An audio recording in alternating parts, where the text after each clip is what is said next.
ഇത് കാട്ടൂരിലെ ക്ഷീര കർഷകരായിട്ടുള്ള സ്മിതയും മനോജുമാണ്.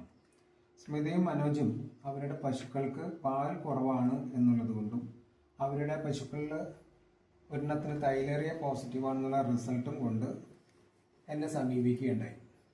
അവരുടെ വീട്ടിൽ 5 പശുക്കളും 2 കുട്ടികളുമാണുള്ളത്. ഈ 7 അനിമൽസിനും കൂടിയിട്ട് നമ്മൾ വെറ്റിനറി ഹോമിയോപ്പതി ചികിത്സ തൈലേറിയയ്ക്ക് വേണ്ടിയിട്ട് ചെയ്തു. സാധാരണ രീതിയിൽ നമ്മളൊരു പശുവിന് അസുഖം കണ്ടാൽ ഒരു പശുവിന് ഇംഗ്ലീഷ് മരുന്ന് ഉറക്കണം കുത്തുക മാത്രമാണ് ചെയ്യുന്നത്. പകരം എല്ലാ മൃഗങ്ങൾക്കും കൊടുത്തു. അത് കഴിഞ്ഞതിന് ശേഷം ഒരാഴ്ചയ്ക്ക് ശേഷം നമ്മൾ മരുന്ന് തുടങ്ങിയത് 15/6-നാണ്. ഇന്ന് 26/6-ന് എത്ര ലിറ്റർ പാല് സ്മിതയുടെ തൊഴുത്തിൽ കൂടി? 7 ലിറ്റർ. ഒരു ദിവസം 7 ലിറ്റർ പാല് കൂടുകയുണ്ടായി. ഈ 7 ലിറ്റർ പാല് കൂടി എന്നുള്ളത് മാത്രമല്ല ഇതിന്റെ പ്രത്യേകത.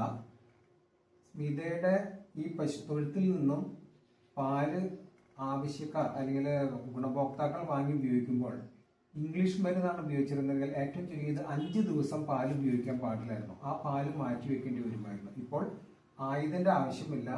വെറ്റിനറി ഹോമിയോ മരുന്ന് കൊടുത്തതിന് ശേഷം പശുക്കൾക്ക് പിറ്റേ ദിവസവും പാൽ ഉപയോഗിക്കുന്നത് സുരക്ഷിതമാണ്. അപ്പോൾ സ്മിതയുടെ തൊഴുത്തിൽ നിന്നും മനോജിന്റെ വീട്ടിൽ നിന്നും വാങ്ങിക്കുന്ന പാല് സുരക്ഷിതമാണ് നാട്ടുകാരെ സംബന്ധിച്ചിടത്തോളം.